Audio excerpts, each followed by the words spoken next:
The Murder of Roger Ackroyd. Chapter 16. An Evening at Mahjong.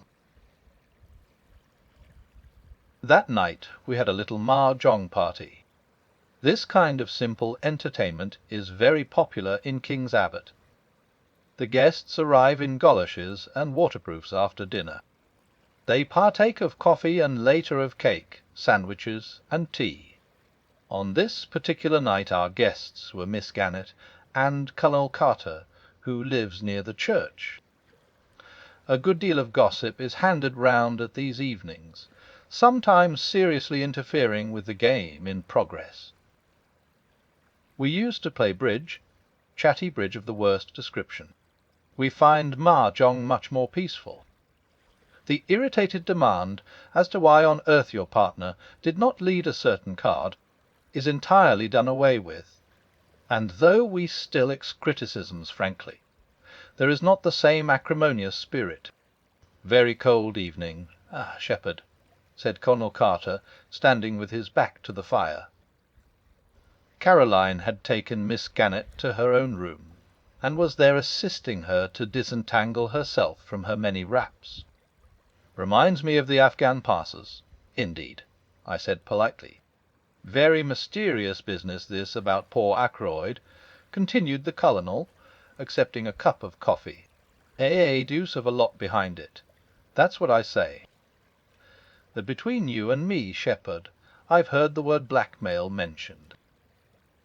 The Colonel gave me the look which might be tabulated, "Hone man of the world to another." A woman in it, no doubt, he said. Depend upon it, a woman in it. Caroline and Miss Gannet joined us at this minute. Miss Gannet drank coffee, whilst Caroline got out the Mahjong box and poured out the tiles upon the table. "Washing the tiles," said the Colonel facetiously. "That's right. Washing the tiles, as we used to say in the Shanghai Club. It is the private opinion of both Caroline and myself that Colonel Carter has never been in the Shanghai Club in his life. More, that he has never been farther east than India, where he juggled with tins of bully beef and plum and apple jam during the Great War.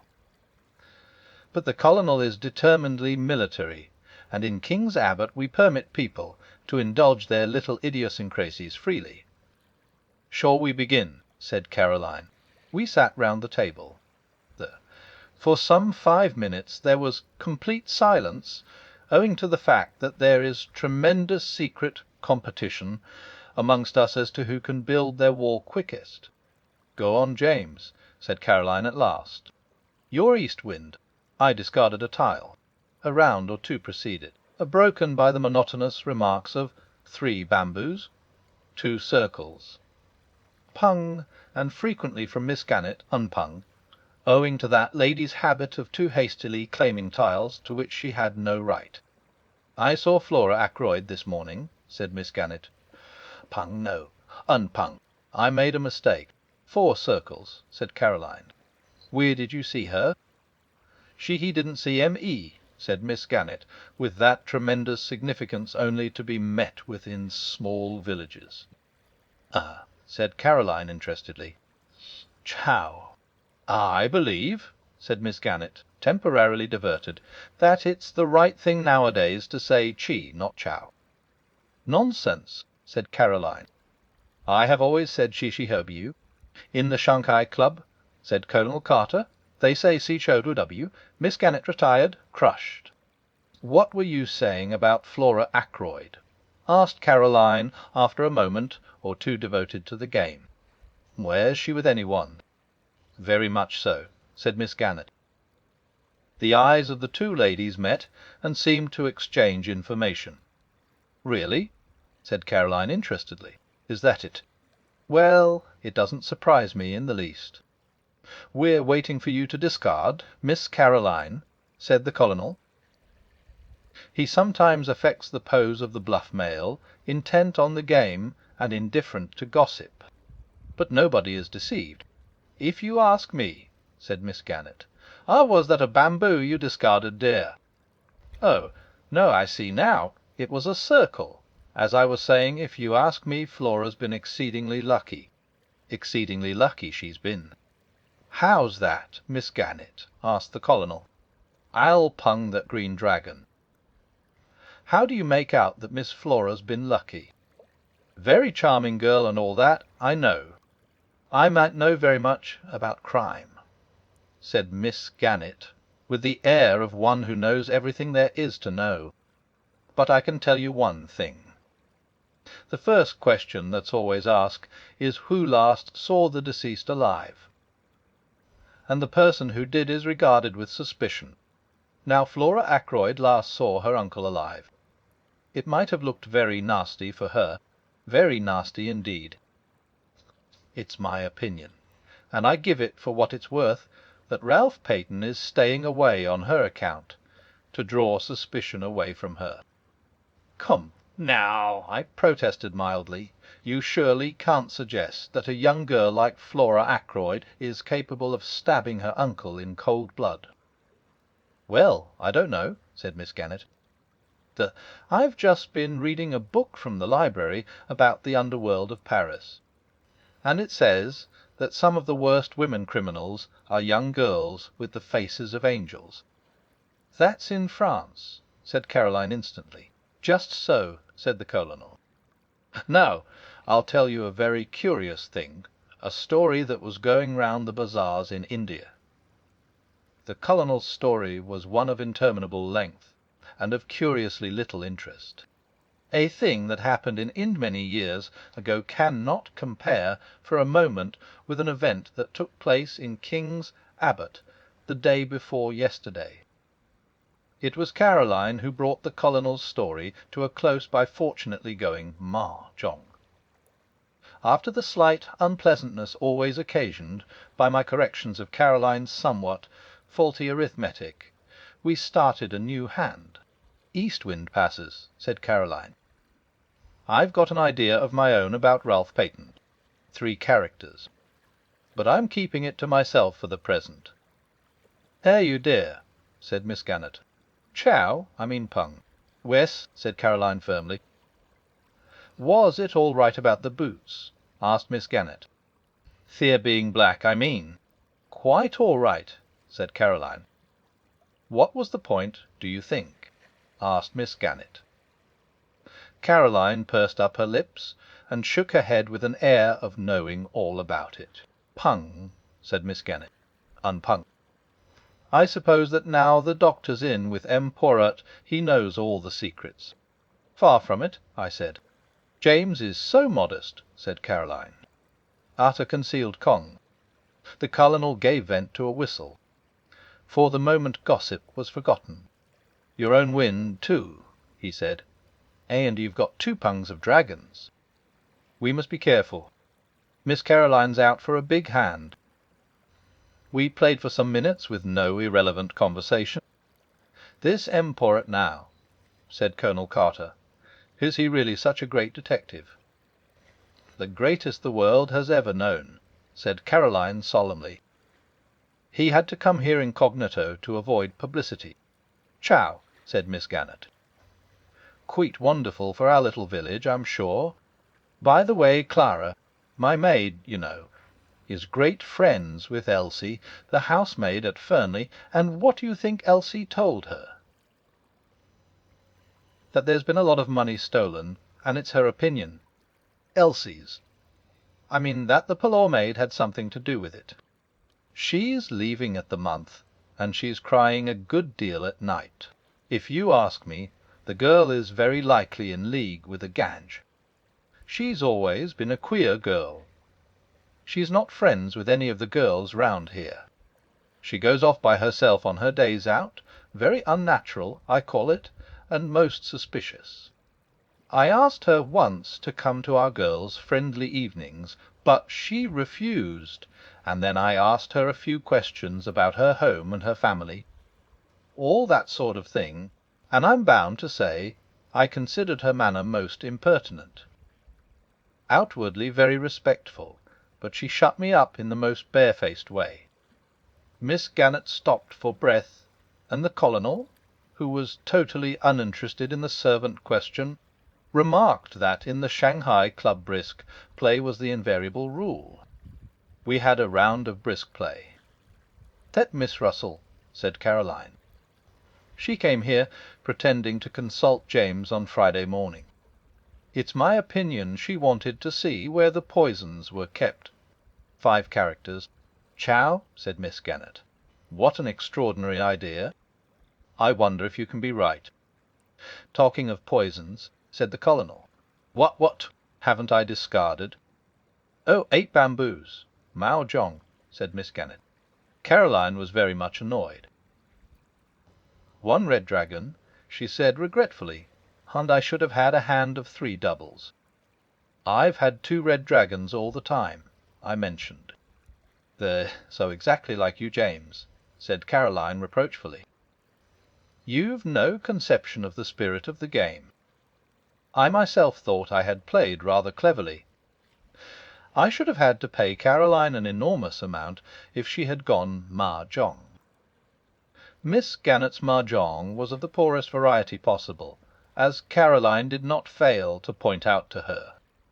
East wind passed, and we started a new hand in silence. "What I was going to tell you just now was this," said Caroline. "Wes," said Miss Gannett encouragingly. "My idea about Ralph Peyton, I mean." "Wes, dear," said Miss Gannett, still more encouragingly. "How? It's a sign of weakness to choose so early," said Caroline severely. "You should go for a big hand." "I know," said Miss Gannett. "You were saying about Ralph Peyton, you know." "Whiz. Well, I've a pretty shrewd idea where he is." We all stopped to stare at her. "This is very interesting, Miss Caroline," said Colonel Carter. "Your own idea?" "Well, not exactly. I'll tell you about it. You know the big map of the county we have in the hall?" We all said yes. "As M. Poirot was going out the other day, he stopped and looked at it, and he made some remark. I can't remember exactly what it was. Something about Cranchester being the only big town anywhere near us. Which is true, of course. But after he had gone, it came to me suddenly." "What came to you?" "He's meaning. Of course Ralph is in Cranchester."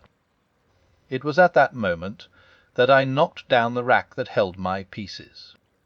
My sister immediately reproved me for clumsiness, but half-heartedly.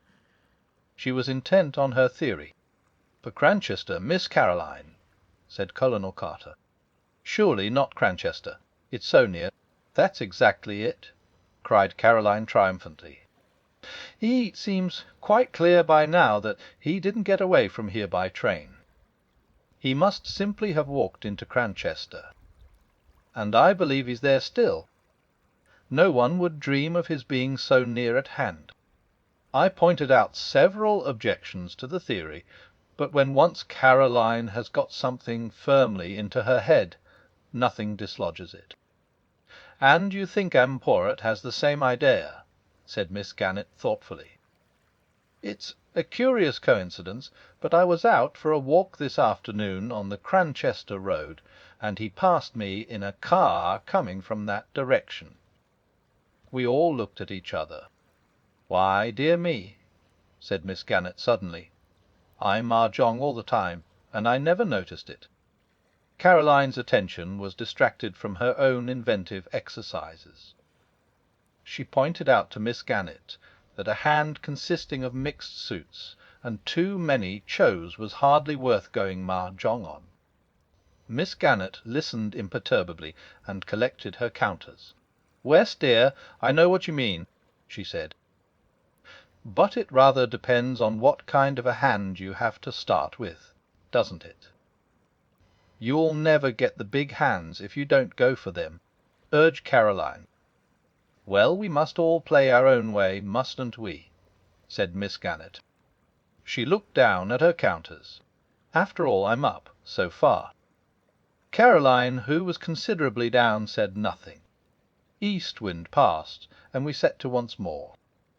Annie brought in the tea things. Caroline and Miss Gannett were both slightly ruffled, as is often the case during one of these festive evenings. "If you would only play a little quicker, dear," said Caroline, as Miss Gannett hesitated over her discard. The Chinese put down the tiles so quickly it sounds like little birds pattering. For some few minutes we played like the Chinese. "You haven't contributed much to the sum of information, Shepherd," said Colonel Carter genially. "You're a sly dog. Hand in glove with the great detective, and not a hint as to the way things are going." "James is an extraordinary creature," said Caroline. "He cannot bring himself to part with information." She looked at me with some disfavour. "I assure you," I said, "that I don't know anything. Poirot keeps his own counsel." "Wise man," said the Colonel with a chuckle. "He doesn't give himself away. But they're wonderful fellows, these foreign detectives. Up to all sorts of dodges, I believe." "Pung," said Miss Gannett in a tone of quiet triumph. "And Mahjong." The situation became more strained. It was annoyance at Miss Gannett's going Mahjong for the third time running which prompted Caroline to say to me as we built a fresh wall: "You are too tiresome, James. You sit there like a dead head, and say nothing at all." "But, my dear," I protested, "I have really nothing to say, that is, of the kind you mean." "Nonsense," said Caroline as she sorted her hand. "You MUST know something interesting." I did not answer for a moment. I was overwhelmed and intoxicated. I had read of there being such a thing as the perfect winning, going Mahjong on one's original hand. I had never hoped to hold the hand myself. With suppressed triumph, I laid my hand face upwards on the table.